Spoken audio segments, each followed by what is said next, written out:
Okay, thank you, everybody. So cerebral palsy is one of the most common causes of motor function disability in children. In fact, 2 out of every 1,000, more than 2 actually, but it's like 2.3, so we'll say 2, are diagnosed with CP at birth. Okay? Might not sound like a lot, but when you think about the grand scheme of the population, that's a staggering number. Both fine and gross motor function is impaired. In fact, 44% are unable to walk without assistance or supervision of some kind, like a walker or a therapist. Dual tasking, or performing 2 tasks at once, has been shown in the literature to be more challenging for this population.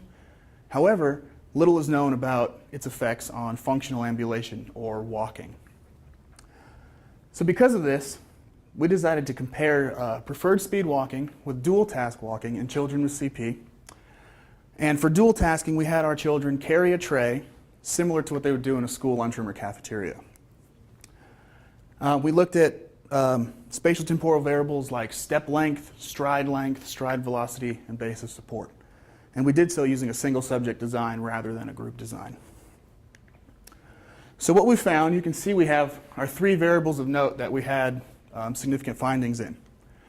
We have, we can't really see, stride length, stride velocity, and base of support over our 2 conditions, preferred speed and dual task. Black lines represent significant decrease, red lines represent significant increase, and gray lines represent no significant change. What I want to point out is that for stride length, we have significant decreases for 2 children, and we also have significant increases for 2 children as well. Stride velocity, we have significant decreases in 2 children, and we also have some increases, though this is not statistically significant, though you can see that those do look like actual increases. Base of support, kind of a uniform result.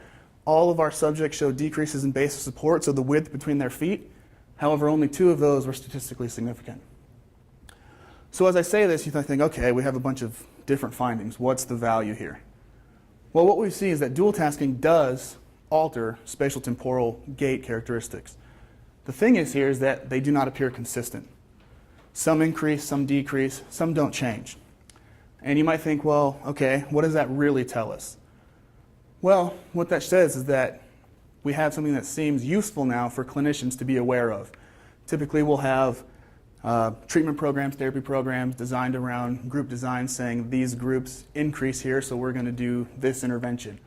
Well, with this, we show that some increase, some decrease, so maybe a new method or philosophy is needed for each individual subject. So it gives us some information for the individual subject rather than the group. And with that, thank you very much. That is it.